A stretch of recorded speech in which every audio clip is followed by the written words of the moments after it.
Au nom du Père et du Fils et du Saint-Esprit. Amen. Évangile de Jésus-Christ selon saint Matthieu, chapitre 5, des versets 20 à 26. Comme les disciples s'étaient rassemblés autour de Jésus sur la montagne, il leur disait: « Je vous le déclare, si votre justice ne surpasse pas celle des scribes et des pharisiens, vous n'entrerez pas dans le royaume des cieux. »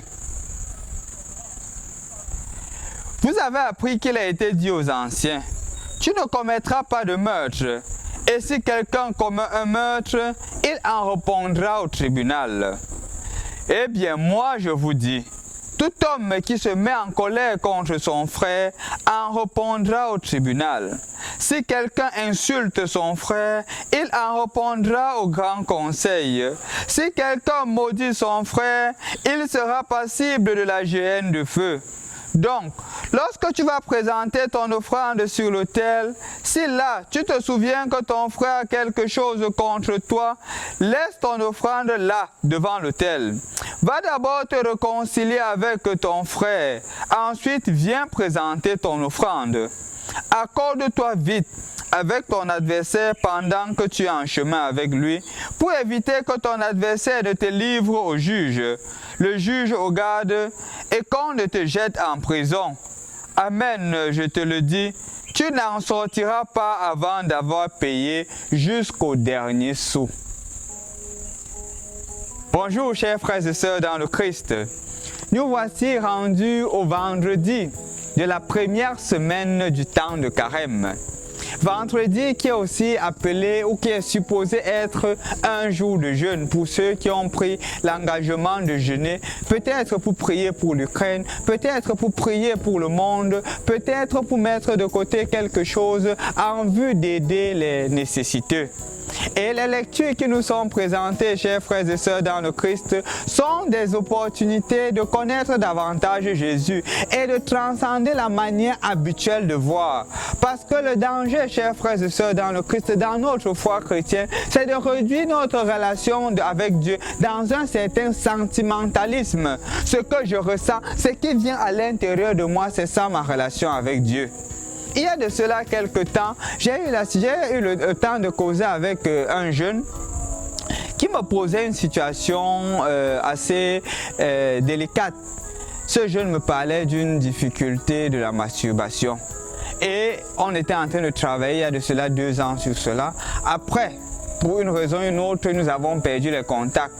On s'est retrouvés et le jeune me dit: « Mon père, mon engagement de carême, c'est de travailler sur la masturbation. » Après, je lui dis que bon, qu'en est-il de cette situation? Il dit qu'en fait, mon père, je l'ai écrit par formalité. Parce que avant, quand je le faisais, je me sentais mal.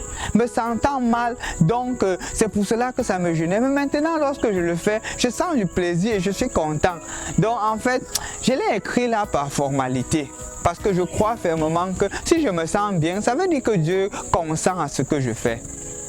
Et je crois que c'est ce que Jésus est en train de dire dans l'évangile d'aujourd'hui. Si ta manière de voir n'est pas transcendante, si ta manière de voir est toujours basse, le carême devient inutile. Ou du moins, le carême perd son sens dans ta vie ou dans ma vie. L'appel à la sainteté n'est pas un appel au sentiment, c'est un appel à transcender ma propre volonté. C'est pour cela que le Seigneur dit, la loi dit que tu ne commettras pas de meurtre. Mais pour suivre le Christ, il faut aller au-delà de cet aspect seulement du meurtre extérieur. Ça commence de l'intérieur. Il faudrait justement que ce Pakbabalik le Hope, cette conversion, ce commencement de l'intérieur se matérialise et que ça ne se limite pas seulement au sentiment mais à la parole de Dieu. C'est la parole de Dieu qui te dit ce qu'il faut faire. Et aujourd'hui, dans l'évangile d'aujourd'hui, le Seigneur dit que tu dois respecter ton frère. Tu dois respecter ton frère. Tu ne dois pas traiter ton frère comme du n'importe quoi. Tu dois lui montrer, tu dois lui faire preuve d'amour.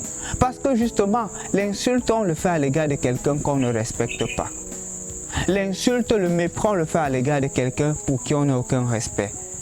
Mais nous devrions respecter nos frères et sœurs. Nous devrions leur accorder le respect. Voir en eux l'image de Dieu. Mon frère, ma sœur, la religion chrétienne n'est pas une religion du sentiment. La religion du chrétien, c'est un appel à la conversion.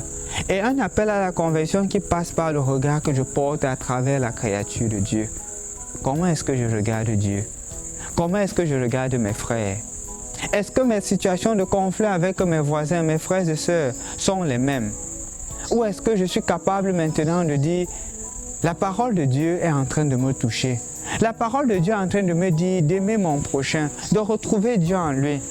Au point où la personne est sacralisée, la personne est mise au centre au détriment même de l'argent. Quand le Seigneur dit que si tu te rappelles que tu as quelque chose contre ton frère et tu veux donner une offrande, laisse l'offrande. Ce qui est important, ce n'est pas l'argent, c'est la relation avec le frère. Est-ce que l'argent a le dessus sur ma relation avec les autres? Est-ce que je mets en priorité l'argent au détriment de ma relation avec les autres? C'est à chacun de nous de répondre à cette question. Mais l'engagement d'aujourd'hui, mon frère, ma soeur, c'est de t'efforcer à parler avec une personne avec qui tu ne t'entends pas. De pardonner à une personne avec qui tu as des difficultés à pardonner. C'est vrai, ce n'est pas facile. C'est pour cela que Jésus dit, si nous voulons être chrétiens, prenons-le pour modèle. Au nom du Père et du Fils et du Saint-Esprit. Amen.